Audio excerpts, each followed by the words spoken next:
In Avengers Infinity War, Thanos is presented as a villain, yes, but a sympathetic one who's got a cause that could even seem noble to some people. Obviously, he wants to reduce the population of the universe by half, which doesn't sound all that great, but it's because he wants to save the universe from itself and prevent resource exhaustion after witnessing what happened on his own planet, in which the planet tore itself apart over those resources and then eventually died out. But what if what we're told in the movie wasn't true? In the comics, Thanos is known as the Mad Titan. His views and ideals don't usually make total sense, and sometimes they don't even come close to being correct. A perfect example of this actually could be his plan in Avengers Infinity War, where basically rather than just doubling the amount of resources in the universe, he chooses to wipe out half the life in the universe. With this said, we're led to believe that he's the last remaining member of the Eternals race, including the Deviants. However, his reason doesn't make total sense when you consider what the Eternals race was.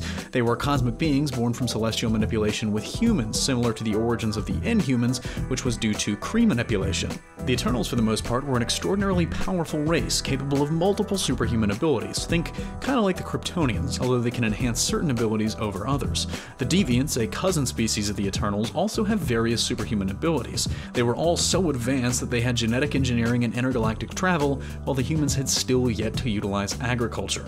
Fun fact, Skrulls are technically the deviant version of their original species, which is something that may or may not be mentioned in the Captain Marvel movie, as we know the Eternals film is also on the horizon. So with that background, knowing what the Eternals are, why does it matter? Well, it makes no sense that a society of beings such as the Eternals or the Deviants would be wiped out due to the reasons that Thanos had stated, especially considering the other human-friendly planets that they must have discovered and their human origin. If anything, they just relocate planets instead of simply dying off. This is why it seems kind of fishy that they died off the way that Thanos describes. In the comics, Thanos was responsible for the destruction of Titan civilization, so in keeping with Thanos being the Mad Titan, along with what happened in the comics, it seems likely to me that Thanos wasn't telling the truth about Titan. Likely what happened is that Thanos worried about overpopulation, but the government of Titan brushed him off, because something like that wouldn't get out of control with their society, basically, to the point that it could even come close to destroying them or the world. In retaliation, Thanos likely killed everyone under the idea that he was saving them all from an eventual death, even if it was one that probably was never going to come. So let us know in the comment section down below what you make of this theory. Personally, I think obviously Thanos having a sympathetic background or origin makes him a little bit more relatable. Saving the universe is